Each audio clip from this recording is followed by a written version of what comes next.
नमस्कार, मी शीतल हबमध्ये तुमचे सर्वांचे खूप खूप मनापासून स्वागत आहे।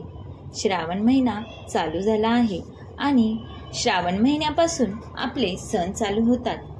तर सणावारासाठी केली जाणारी पुरणपोळी अगदी सोप्या पद्धतीने कशी बनवायची ती मी आज दाखवणार आहे। अगदी स्वयंपाक शिकत असणाऱ्या 9वी-10वीच्या मुलीही पुरणपोळी अगदी सोप्या पद्धतीने करू शकतील। चला तर आपण पुरणपोळी बनवायला सुरुवात करूया। पुरणपोळीसाठी 2 वाट्या चणा डाळ घेतली आहे। चणा डाळ स्वच्छ धुवून कुकरमध्ये घालून घेऊ। पाणी किती प्रमाणात ठेवायचे हे तुमच्यावर आहे। कटाची आमटी करायची असेल तर पाणी थोडे जास्त ठेवा। कुकरमध्ये डाळ टाकल्यावर थोडेसे मीठ घाला आणि अर्धा चमचा तेल घाला। याने आपल्या कुकरमधले पाणी बाहेर येत नाही। डाळ चांगली हलवून घ्या आणि 5 ते 6 शिट्ट्या देऊन शिजवून घ्या।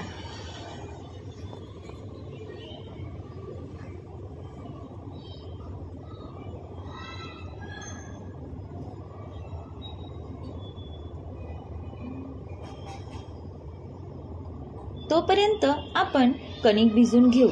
1 वाटी कणिक घेऊन त्यामध्ये थोडे मीठ घालू आणि 1 ते 2 चमचा तेल टाकून कणिक छान मऊसूत असे भिजवून घेऊ आणि ते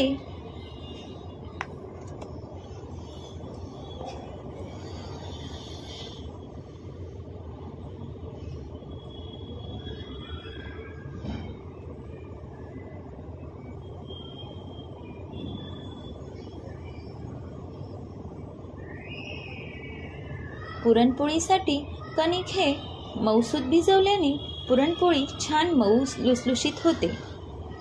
आता कणिक चांगले भिजवून थोडा वेळ आपण झाकण ठेवून बाजूला ठेवून देऊ।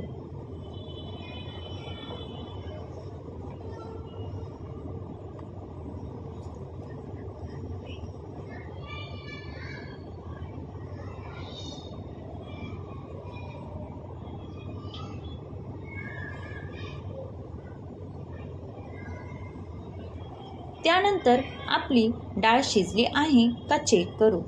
डाळ आपली चांगली शिजलेली आहे।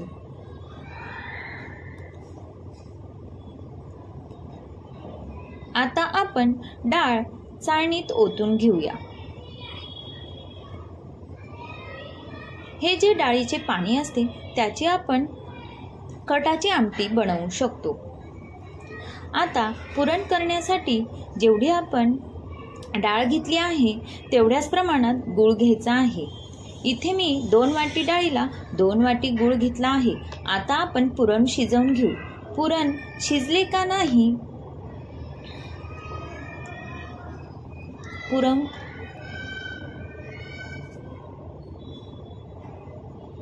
शिजले का नाही हे बघण्यासाठी एक ट्रिक तुम्हाला सांगते। आपण चमचा असा उभा ठेवून बघायचा। तो जर पडला नाही तर समजायचे आपले पुरण चांगल्या पद्धतीने शिजलेले आहे।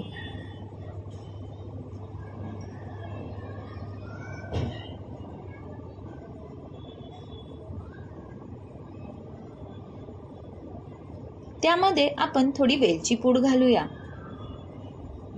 आणि पुरण चांगले मिक्स करून घेऊया। आता आपण पुरण चाळणीने वाटून घेऊ। असे छान बारीक पुरण या चाळणीने वाटले जाते।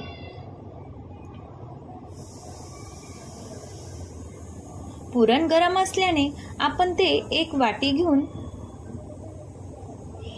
वाटायचे आहेत।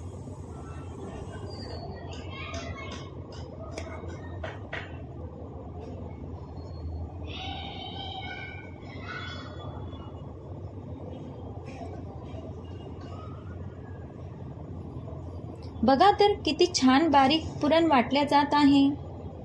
आता आपण पोळ्या करायला घेऊ. कणिक परत एकदा चांगले मळून घेऊ आणि त्याचे 2 छोटे छोटे गोळे करून छोट्या छोट्या पोळ्या लाटून घेऊ. त्यानंतर एक पोळी घेऊन त्यामध्ये आपण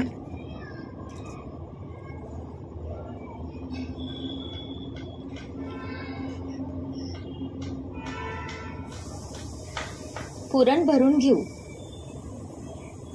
पुरण हे सगळीकडून सारख्या प्रमाणे भरून घ्यायचे आहे.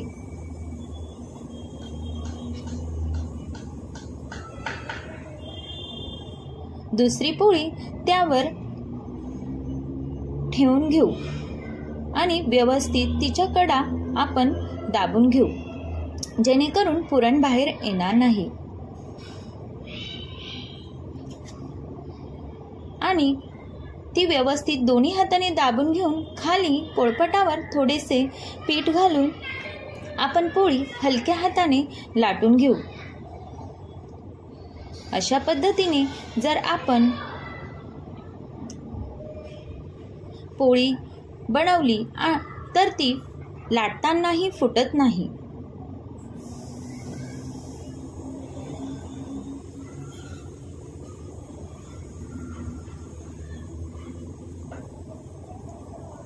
अगदी 9वी-10वीत शिकणाऱ्या मुलीही अशा पद्धतीने पुरणपोळी बनवू शकतील. आता ती आपण चांगली तूप लावून भाजून घेऊ.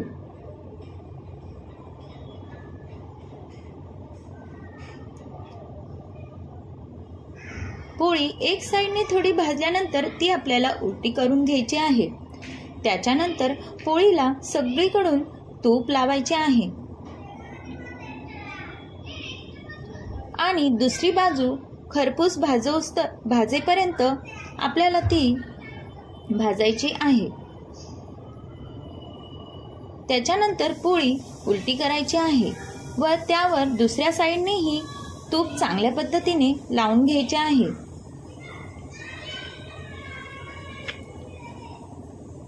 बघा तर पोळी किती छान पद्धतीने फुगत आहे.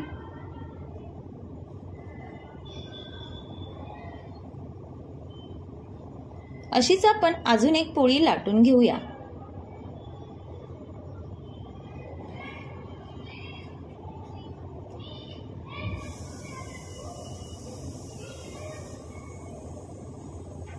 अशा पद्धतीने जर तुम्ही पुरणपोळी बनवली तर ती कधीच फुटणार नाही आणि नवीन शिकणाऱ्या मुलीही पुरणपोळी बनवू शकतील.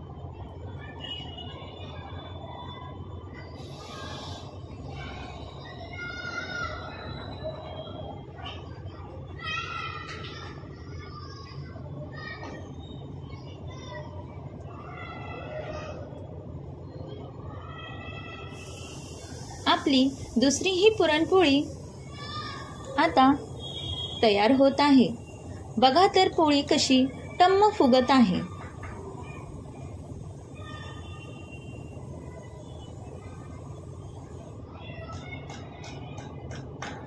दोन्ही साईडने तूप चांगल्या पद्धतीने लावून घ्यायचे आहे. बघा किती छान लुसलुशीत पुरणपोळी तयार झालेली आहे. चला तर मग तुम्हीही बनवून बघा अशा पद्धतीने पुरणपोळी. परत भेटूया.